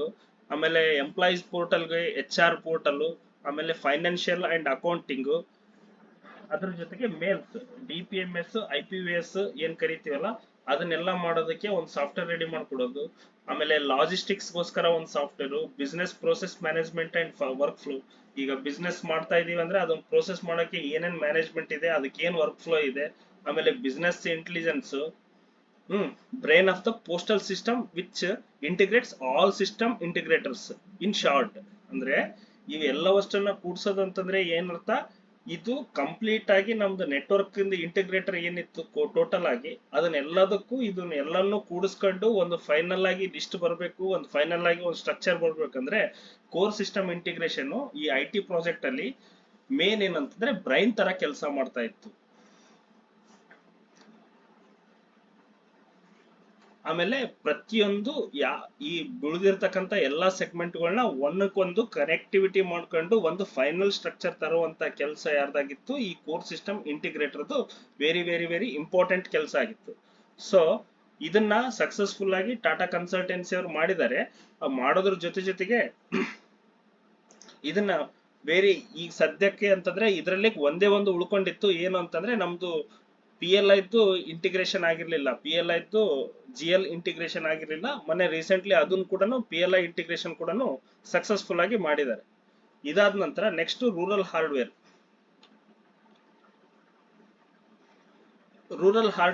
TCIL telecommunication consultant India limited ಅಂತ TCIL ಗೆ, TCS ಅಲ್ಲ ಇದು TCIL ಗೆ ಕೊಟ್ರು. ಯಾವ್ದ್ರದ್ದು ಹಾರ್ಡ್ವೇರ್ ನ, ರೂರಲ್ ಹಾರ್ಡ್ವೇರ್ ಅಂತಂದ್ರೆ ನಮ್ಮ ಹಳ್ಳಿಗಳಲ್ಲಿ RICT ಡಿವೈಸ್ಗಳು ಅದಕ್ಕೇನ್ ಸಂಬಂಧಪಟ್ಟಂಗೆ ಏನಿರುತ್ತಲ್ಲ ಅದನ್ನ ಕೊಡೋಕೋಸ್ಕರ TCIL ದವರಿಗೆ ಇದನ್ನ ಕೊಟ್ರು. ಇದು TCIL ದವರು ಸರಿಗ್ ಮಾಡದೇ ಇರೋದಕ್ಕೆ ಮುಂದೆ ಏನ್ ಮಾಡಿದ್ರು, RICOH ತಗೊಂಡ್ರು. ಅದನ್ನ ತಗೊಂಡು ಏನಂತಂದ್ರೆ ಮಿನೋಶಾ ಪ್ರೈವೇಟ್ ಲಿಮಿಟೆಡ್ ಅವ್ರಿಗೆ ಕೊಟ್ಟಿದ್ದಾರೆ ಇದನ್ನ. IT project rural hardware first TCIL ಕೊಟ್ಟಿದ್ರು. ಅದನ್ನಾದ್ಮೇಲೆ RICOH ಇಂದ ಮಿನೋಶಾ ಇಂಡಿಯಾ ಪ್ರೈವೇಟ್ ಲಿಮಿಟೆಡ್ ಗೆ ಕೊಟ್ರು. ಇವ್ರದ್ದು ಏನ್ ಮೇನ್ ಕೆಲಸ ಅಂತಂದ್ರೆ hardware and network provision in BOS, ಅಂದ್ರೆ ನಮ್ಮ ಬ್ರಾಂಚ್ ಆಫೀಸ್ ಗಳಿಗೆ ಹಾರ್ಡ್ವೇರ್ ಮತ್ತು ನೆಟ್ವರ್ಕ್ ಗಳನ್ನ ಪ್ರೊವೈಡ್ ಮಾಡ್ತಕ್ಕಂಥದ್ದು ಮೇನ್ ಬೇಸಿಕ್ ಕೆಲಸ ಆಗಿತ್ತು. ಹಾರ್ಡ್ವೇರ್ ಅಂತಂದ್ರೆ RICT ಡಿವೈಸ್ ಬಂದಾಗ RICT ಗೆ ಸಂಬಂಧಪಟ್ಟಂಗೆ ಏನೇನ್ ಸಾಮಾನುಗಳು ಬೇಕು ಅದು ಎಲ್ಲವಷ್ಟು ಹಾರ್ಡ್ವೇರ್ ಸಂಬಂಧಪಟ್ಟಂಗೆ ಕೊಡೋದು, ಅದ್ರ ಜೊತೆಗೆ ನೆಟ್ವರ್ಕ್ ಗೆ ಸಂಬಂಧಪಟ್ಟಂಗೆ ಬ್ರಾಂಚ್ ಆಫೀಸ್ ಅಲ್ಲಿ ಕೊಡ್ತಕ್ಕಂಥ ಕೆಲಸ ಕೂಡ ಮಾಡ್ಬೇಕಾಗಿತ್ತು. ಈ ರೂರಲ್ ಹಾರ್ಡ್ವೇರ್ ಸಂಬಂಧಪಟ್ಟಂಗೆ ಏನೇನ್ ಬರ್ತಿದ್ವು ಅಂತಂದ್ರೆ ಈ ಪ್ರಾಜೆಕ್ಟ್ ಸಂಬಂಧಪಟ್ಟಂಗೆ ಅಂತಂದ್ರೆ ಹ್ಯಾಂಡ್ ಡಿವೈಸ್ ಅಂತ ಕರಿತೀವಿ. RICT ಡಿವೈಸ್ ಅಂತ ಏನ್ ಕರಿತಿದ್ವಲ್ಲ ಆ ಹ್ಯಾಂಡ್ ಡಿವೈಸ್. ಆಮೇಲೆ ಅದ್ರ ಜೊತೆಗೆ ಕಾರ್ಡ್ ರೀಡರ್ ಕೊಟ್ಟಿದ್ರಲ್ಲ, ಸ್ಮಾರ್ಟ್ ಕಾರ್ಡ್ ರೀಡರ್, ಆ ಸ್ಮಾರ್ಟ್ ಕಾರ್ಡ್ ರೀಡರ್ ಅದ್ರ ಜೊತೆಗೆ ಸೋಲಾರ್ ಪ್ಯಾನಲ್ ಅಂತಂದು, ನಿಮ್ ಸಪೋಸ್ ಕೆಲವೊಂದು ಹಳ್ಳಿಗಳಲ್ಲಿ ಕರೆಂಟ್ ಇರಲ್ಲ, ನೆಟ್ವರ್ಕ್ ಇದು ಇರಲ್ಲ ಅಂತಂದು ಮಾಡ್ತಾ ಇರ್ತೀವಲ್ಲ, ಅಂತ ಟೈಮಲ್ಲಿ ಅವುಗಳಿಗೆ ಸೋಲಾರ್ ಪ್ಯಾನಲ್ಗಳನ್ನು ಕೂಡ ಕೊಟ್ಟಿದ್ದಾರೆ. ಬ್ಯಾಟರಿ ವಿತ್ ಬ್ಯಾಕಪ್, ಅಂದ್ರೆ ಬರೀ ಬ್ಯಾಟರಿ ಅಷ್ಟೇ ಕೊಟ್ಟಿಲ್ಲ, ಅದ್ರ ಜೊತೆಗೆ ಒಂದು ಎಕ್ಸ್ಟ್ರಾ ಬ್ಯಾಟರಿ ಬ್ಯಾಕಪ್ ಕೂಡ ಕೊಟ್ಟಿದ್ದಾರೆ. ಅದ್ರ ಜೊತೆಗೆ ಥರ್ಮಲ್ ಪ್ರಿಂಟರ್, ಆಮೇಲೆ biometric reader, SIM card, charger for the device, 5% buffer stock for inventory will be maintain at divisional level to ensure immediate replacements in case of faults in hardware. ಆಮೇಲೆ ಇವೆಲ್ಲ ಕೊಡೋದ್ರ ಜೊತೆಗೆ ಪ್ರತಿಯೊಂದು ಇವೇನ್ ಹಾರ್ಡ್ವೇರ್ ಇದ್ವಲ್ಲ ಅದಕ್ಕೆ ಒಂದು 100 ನಿಮ್ಮ ಹತ್ರ ಡಿವೈಸ್ ಗಳು ಇದಾವ ಅಂತಂದ್ರೆ ಅದರಲ್ಲಿ 5 ಆದ್ರೂ ಮಿನಿಮಮ್ ಡಿವಿಷನಲ್ ಆಫೀಸ್ ಅಲ್ಲಿ ಇರ್ಲೇಬೇಕು. ಯಾಕಂದ್ರೆ ಯಾವ್ದಾದ್ರು ಫಾಲ್ಟ್ ಆಯ್ತು ಅಂತಂದ್ರೆ ಅಂತ ಟೈಮ್ ಅಲ್ಲಿ ಇಮಿಡಿಯೇಟ್ ರಿಪ್ಲೇಸ್ ಮಾಡೋಕೋಸ್ಕರ ಒಂದು 5% ಬಫರ್ ಆಗಿ ಡಿವಿಷನಲ್ ಆಫೀಸ್ ಅಲ್ಲಿ ಇಡೋ ತರ ಇವರಿಗೆ ಒಂದು ಟೆಂಡರ್ ಕೊಡಲಾಗಿತ್ತು. ಆ ಟೆಂಡರ್ ಕೂಡ ಅವ್ರು ಮಾಡಿದ್ರು. ಓಕೆ, ಇಷ್ಟು ಮಾಡಿದಾದ್ಮೇಲೆ ನೆಕ್ಸ್ಟ್ ರೂರಲ್ ಹಾರ್ಡ್ವೇರ್ ಬಂತು. ಈಗ ಹಾರ್ಡ್ವೇರ್ ಬಂದ್ಮೇಲೆ ನಮ್ಗೆಲ್ಲ ಸಾಮಾನು ಕೊಟ್ಟಿದ್ದಾರೆ, ಅದನ್ನ ಇಂಟಿಗ್ರೇಷನ್ ಮಾಡ್ಬೇಕಲ್ಲ. ಇಂಟಿಗ್ರೇಷನ್ ಮಾಡ್ಬೇಕಂದ್ರೆ ಏನ್ ಮಾಡ್ಬೇಕು, ಅದಕ್ಕೆ ಕೆಲವೊಂದಿಷ್ಟು ಏನ್ ಬೇಕು, RSIದು ಸಿಸ್ಟಮ್, ರೂರಲ್ ಸಿಸ್ಟಮ್ ಇಂಟಿಗ್ರೇಟರ್ ಆಗ್ಬೇಕು. ಆ ಇಂಟಿಗ್ರೇಟರ್ ಆಗ್ಬೇಕು ಅಂತಂದ್ರೆ ಅದಕ್ಕೆ ಸಂಬಂಧಪಟ್ಟಂಗೆ ಇದನ್ನ ಯಾರಿಗೆ ಕೊಟ್ರು ಅಂತಂದ್ರೆ ಇನ್ಫೋಸಿಸ್ ಕಂಪ್ನಿ ಕೊಟ್ರು. ಇದನ್ನು ಕೂಡ ರೂರಲ್ ಸಿಸ್ಟಮ್ ಇಂಟಿಗ್ರೇಟರ್ದು ಇನ್ಫೋಸಿಸ್ ಕೊಟ್ರು. ಇವ್ರ ಕೆಲಸ ಏನು ಅಂತಂದ್ರೆ BO ಸಾಫ್ಟ್ವೇರ್ ಮೇಂಟೆನೆನ್ಸ್. ಅಂದ್ರೆ ಈ BO ದಲ್ಲಿ ನಿಮ್ಗೆ RICT ಬರೋಕ್ಕಿಂತ ಮೊದಲು EMO ಅದೆಲ್ಲ RICT ಬಂದ್ಮೇಲೆ ಇದು ಅಲ್ಲ, ಡೇ ಬಿಗಿನ್ ಡೇ ಏನ್ ಮಾಡಕ ದರ್ಪಣ ಆ್ಯಪ್ ಅವೆಲ್ಲ ಇದು ಅಲ್ಲ, ಅದನ್ನ ಮೇಂಟೈನ್ ಮಾಡ್ತಕ್ಕಂಥ ಕೆಲಸ ಇನ್ಫೋಸಿಸ್ ದವರಿಗಿತ್ತು. ಅದ್ರ ಜೊತೆಗೆ POSB EMO applications, total post office, CBS, PLI ಅವೆಲ್ಲ ಬರ್ತಾ ಇದ್ವಲ್ಲ, ಆ ಅಪ್ಲಿಕೇಶನ್ಗಳನ್ನ ಆ ಡಿವೈಸ್ ಅಲ್ಲಿ ಬಿಲ್ಡ್ ಮಾಡ್ತಕ್ಕಂಥ ಕೆಲಸ ಕೂಡ ಸಿಸ್ಟಮ್ ರೂರಲ್ ಸಿಸ್ಟಮ್ ಇಂಟಿಗ್ರೇಷನ್ ಕೆಲಸ ಆಗಿತ್ತು. ಆ ಕೆಲಸ ಅದ್ರದ್ದು ವೆಂಡರ್ ಯಾರಿಗೆ ಕೊಟ್ಟಿದ್ರು ಅಂದ್ರೆ ಇನ್ಫೋಸಿಸ್ ದವರಿಗೆ ಕೊಟ್ಟಿದ್ರು.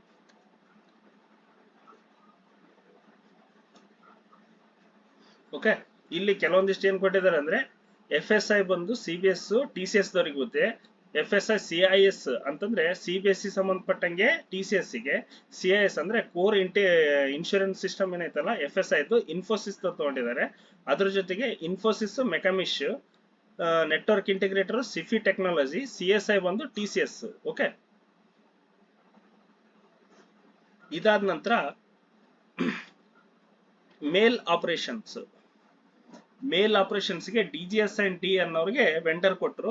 Provision of hardware, computers, UPS, barcode scanners, weighing scales, tag printers etcetera to mail offices. ಅಂದ್ರೆ ಈ ಮೇಲ್ ಆಪರೇಷನ್ ಹಾರ್ಡ್ವೇರ್ ಅಂತಂದ್ರೆ ಇದು ಎಲ್ಲವಷ್ಟು ಸಂಬಂಧಪಟ್ಟಿದ್ದು ಯಾವ್ದಕ್ಕಾಯ್ತು, ನಮ್ ಪೋಸ್ಟ್ ಆಫೀಸಿಗೆ ಸಂಬಂಧಪಟ್ಟಂಗ ಆಯ್ತಲ್ಲ.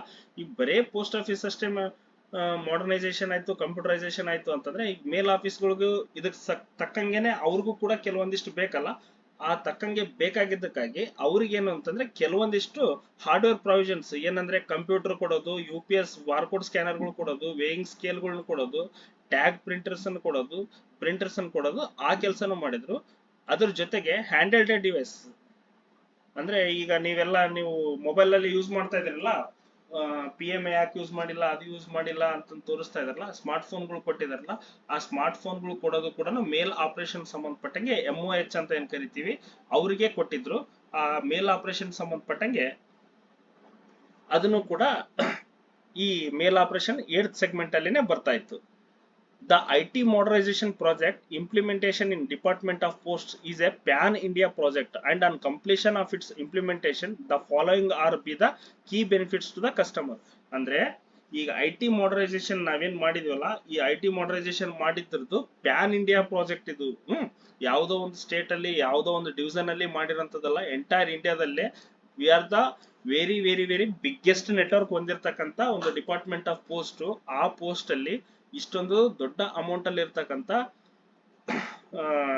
ನೆಟ್ವರ್ಕ್ ಅನ್ನ ಇಟ್ಕೊಂಡು ದೊಡ್ಡ ಆಫೀಸ್ಗಳನ್ನ ಮೇಂಟೈನ್ ಮಾಡ್ತಕ್ಕಂಥದ್ದು ನಮ್ಮ ಪೋಸ್ಟ್ ಆಫೀಸ್. ಇದರಿಂದ ಕಸ್ಟಮರ್ಸ್ ಗೆ ಏನೇನ್ ಬೆನಿಫಿಟ್ ಸಿಕ್ತು ಅಂತಂದ್ರೆ improved customer satisfaction due to faster and more reliable services in mails, banking, insurance and money remittance transfer operations.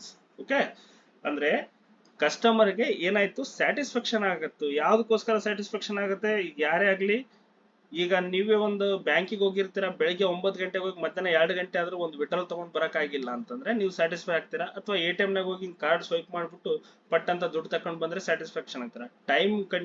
Time consuming ಯಾವಾಗ ಕಡಿಮೆ ಆಗುತ್ತೆ, ಯಾವಾಗ ಫಾಸ್ಟ್ ಆಗಿ ನಮ್ ಕೆಲಸ ಆಗುತ್ತೋ ಅಂತ ಟೈಮ್ ಅಲ್ಲಿ ನಮ್ಗ ಕಸ್ಟಮರ್ ಸ್ಯಾಟಿಸ್ಫ್ಯಾಕ್ಷನ್ ಸಿಗುತ್ತೆ. ಅದೇ ತರ ಪ್ರತಿಯೊಬ್ಬ ಕಸ್ಟಮರ್ಸಿಗೆ ನಮ್ಮ ಪೋಸ್ಟ್ ಆಫೀಸ್ ಸಂಬಂಧಪಟ್ಟಂಗೆ ಕೆಲವೊಂದು ಮೇಲ್ಸ್ ಸಂಬಂಧಪಟ್ಟಂಗೆ ಏನು ಅಂದ್ರೆ ಪ್ರತಿಯೊಂದಕ್ಕೂ ಬರ್ಬೇಕು, ಪೋಸ್ಟ್ ಆಫೀಸ್ ಅಲ್ಲಿ ಹೋಗ್ಬೇಕು, ಇದು ಡೆಲಿವರಿ ಆಯ್ತು ನೋಡ್ರಿ, ಇದು ಚೆಕ್ ಮಾಡ್ರಿ, ಇದು ಚೆಕ್ ಮಾಡ್ರಿ ಅನ್ನೋದಕ್ಕಿಂತ ಅವರೇ ಒನ್ ಟಚ್ ಮೊಬೈಲ್ ಒಳಗಡೆನೆ ನೋಡೋದು, ಇಂಟರ್ನೆಟ್ ಬೇಸ್ಡ್ ಟ್ರ್ಯಾಕಿಂಗ್ ಒಳಗಡೆ ಮೊಬೈಲ್ ಅಲ್ಲೇ ಟ್ರ್ಯಾಕ್ ಮಾಡ್ಕೊಳೋದು, ಆಮೇಲೆ ಅವರಿಗೆ ಮೆಸೇಜ್ ಡೆಲಿವರಿ ಆದ ತಕ್ಷಣ ಮೆಸೇಜ್ ಬರುವಂತದ್ದು ಅಂತದೆಲ್ಲ ಬರೋದ್ರಿಂದ ಕಸ್ಟಮರ್ಗೂ ಕೂಡ ಒಂದು ಸ್ಯಾಟಿಸ್ಫ್ಯಾಕ್ಷನ್ ಆಗುತ್ತೆ. ಆಮೇಲೆ ಬ್ಯಾಂಕಿಂಗ್, ಈ ಯಾವ್ದೋ ಊರಲ್ಲಿ ಇರ್ತೀರಾ, ನಾವು ಎಲ್ಲಿಗೋ ಹೋಗಿರ್ತೀವಿ, ಅಂತಲ್ಲಿ ಹೋಗಿರೋ ಟೈಮಲ್ಲಿ ನನ್ಗೆ ದುಡ್ಡು ಅರ್ಜೆಂಟ್ ಆಗಿರುತ್ತೆ.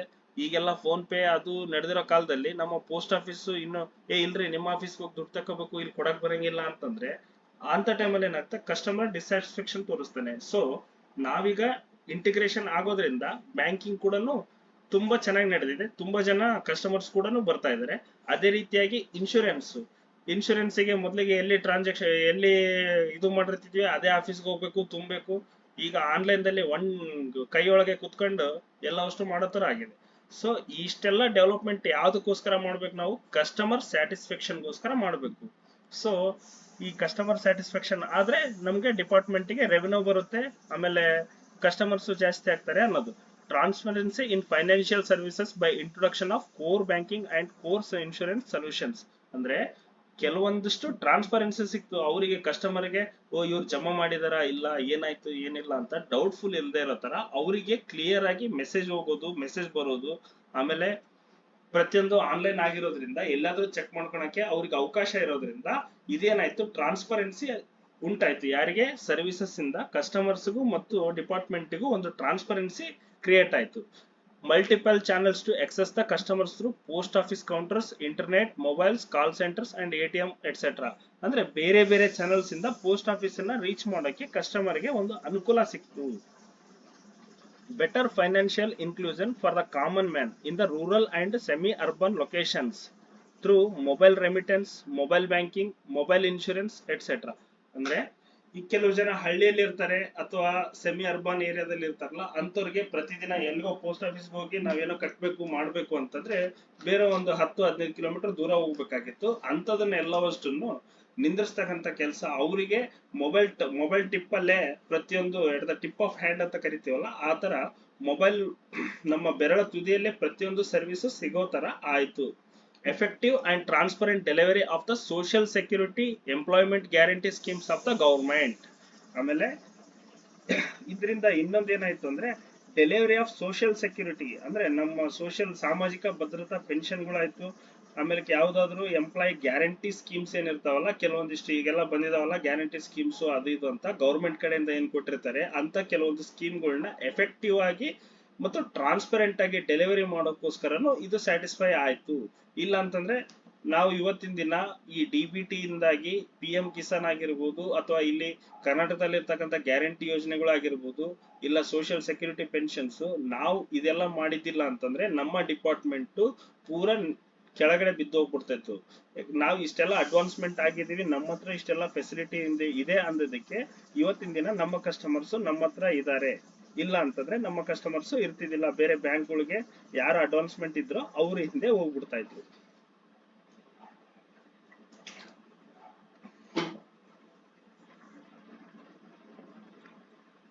ಓಕೆ, ಇವಿಷ್ಟು 8 ಸೆಗ್ಮೆಂಟ್ಸ್ IT ಮಾಡರ್ನೈಸೇಷನ್ ಸಂಬಂಧಪಟ್ಟಂಗೆ.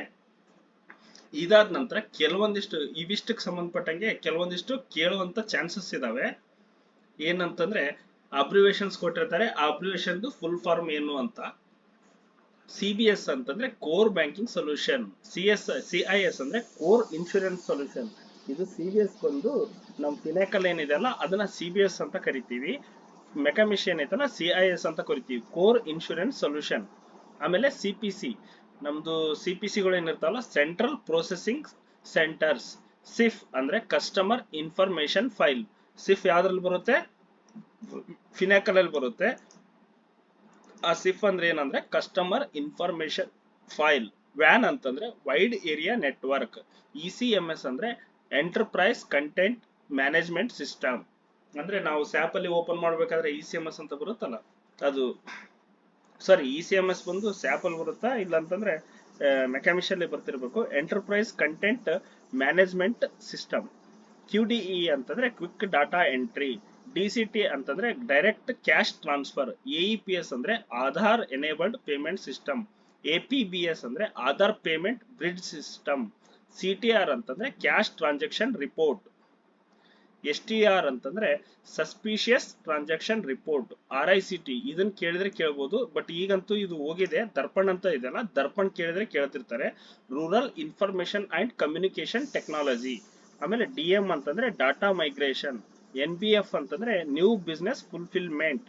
RFP ಅಂತಂದ್ರೆ ರಿಕ್ವೆಸ್ಟ್ ಫಾರ್ ಪ್ರಪೋಸಲ್.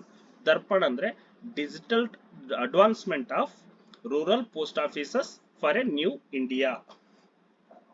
ಓಕೆ, ಇದಿಷ್ಟು ನಮ್ಮ ಇದಕ್ಕೆ ಸಂಬಂಧಪಟ್ಟಂಗೆ ಕೆಲವೊಂದಿಷ್ಟು ಅಬ್ರಿವೇಷನ್ಸ್. ಇದನ್ನ ಬೇಕಿದ್ರೆ ನಾನು ಗ್ರೂಪಲ್ಲಿ ಹಾಕ್ತೀನಿ. ಅಬ್ರಿವೇಷನ್ಸ್ ಏನೇನಿದಾವೆ ಸ್ವಲ್ಪ ನೆನಪಲ್ಲಿ ಇಟ್ಕೊಂಡ್ಬಿಡ್ರಿ, ಯಾಕಂದ್ರೆ ಮೇನ್ ಕೇಳೋದು ನಿಮ್ಗೆ ಇಲ್ಲಿ ಡಾಟಾ ರಿಕವರಿ ಸೆಂಟರ್ ಎಲ್ಲಿದೆ ಮತ್ತು ಯಾವಾಗ ಎಸ್ಟಾಬ್ಲಿಷ್ಮೆಂಟ್ ಆಯ್ತು, ಇಲ್ಲ ಆಮೇಲೆ ಸಾರಿ ಡಿಸಾಸ್ಟರ್ ರಿಕವರಿ ಸೆಂಟರ್, ಇಲ್ಲ ಅಂತಂದ್ರೆ ಡಾಟಾ ಸೆಂಟರ್ ಎಲ್ಲೇ ಇದೆ ಮತ್ತು ಯಾವಾಗಾಯ್ತು, ಇದೊಂದಿಷ್ಟು. ಆಮೇಲೆ ಈ ಒಂದಿಷ್ಟು ಫುಲ್ ಫಾರ್ಮ್ಸ್. ಆಮೇಲೆ ಯಾರು ಯಾವ್ದಕ್ ವೆಂಡರ್ಸ್. 8 ಸೆಗ್ಮೆಂಟ್ಸ್ ಇದಾವಲ್ಲ, ಆ 8 ಸೆಗ್ಮೆಂಟ್ಸ್ ಅಲ್ಲಿ ವೆಂಡರ್ಸ್ ಯಾರು, ಯಾವ್ದಕ್ಕೆ ಯಾರು ವೆಂಡರ್ಸ್ ಅನ್ನೋದನ್ನ ಕೇಳಿದ್ರೆ ಕೇಳ್ಬೋದು. ಇಲ್ಲ ಮಲ್ಟಿಪಲ್ ಹೆಂಗಂದ್ರೆ ಒಂದಿಸಿ ಬರೇರಿ ಟೈಪ್ ಕೇಳಿದ್ರೆ ಕೇಳ್ಬೋದು. ಈಗ ಎಕ್ಸಾಂಪಲ್ ಯಾವ್ದಾವ್ದಕ್ಕೆ ಸಂಬಂಧಪಟ್ಟಂಗೆ ಯಾರ್ಯಾರು ಅಂತ ಅನ್ನೋದನ್ನ ಒಂದಿಸಿ ಬರೇರಿ ಅಂತಂದು ಕೇಳಿದ್ರೆ ಕೇಳ್ಬೋದು. ಆ ತರನು ಇರುತ್ತೆ. ಸೊ ಇದಿಷ್ಟನ್ನ ಅಷ್ಟೇ ಇಂಪಾರ್ಟೆಂಟ್ ಆಗಿ ನೀವು ನೋಟ್ ಮಾಡ್ಕೊಂಡು ಓದಿದ್ರೆ ಸಾಕು. ಇದರಲ್ಲಿ 1 ಅಥವಾ 2 ಕ್ವಶನ್ಸ್ ಬರುತ್ತೆ. ಸೊ 2 ಕ್ವಶನ್ ಬಂತಂದ್ರೆ ನಿಮ್ಗೆ 4 ಮಾರ್ಕ್ಸ್ ಫಿಕ್ಸ್ ಬಂದಂಗೆ ಅಂತ. ಏನ್ ಜಾಸ್ತಿ ಏನ್ ಇರಂಗಿಲ್ಲ. ನೀವೆಲ್ಲ ಡೇ ಟು ಡೇ ನೋಡಿರ್ತೀರಾ. ಆ ನೋಡಿದ್ರಲ್ಲೇ ಅವನ್ನ ವೆಂಡರ್ಸ್ ಅದು ಏನ್ ಅನ್ನೋದನ್ನ ಕೆಲವೊಂದಿಷ್ಟು ಟ್ಯಾಬ್ಲೆಟ್ ಮಾಡ್ಕೊಂಡು ಇಟ್ಕೊಂಡ್ರಿ ಅಂತಂದ್ರೆ ಅವು 8 ಸೆಗ್ಮೆಂಟ್ಸ್ ಅದ್ರದ್ದು ವೆಂಡರ್ಸ್. ಅದಾದ ನಂತರ ಇವು ಕೆಲವೊಂದಿಷ್ಟು ಅಬ್ರಿವೇಷನ್ಸ್ ಏನಿದಾವಲ್ಲ, ಆ ಅಬ್ರಿವೇಷನ್ಸ್ಗಳನ್ನ ನೀವು ತಲೆಯಲ್ಲಿ ಇಟ್ಕೊಂಡ್ಬಿಟ್ರೆ 2ರಿಂದ 4 ಮಾರ್ಕ್ಸ್ ಅಂದ್ರೆ 2 ಕ್ವಶನ್ ಅಂತೂ ಫಿಕ್ಸ್ ಬಂದೇ ಬರುತ್ತೆ. 2ರಿಂದ 2 ಕ್ವಶನ್ ಬಂತಂದ್ರೂ ನಡೀತೆ. ಸೊ ಇಷ್ಟು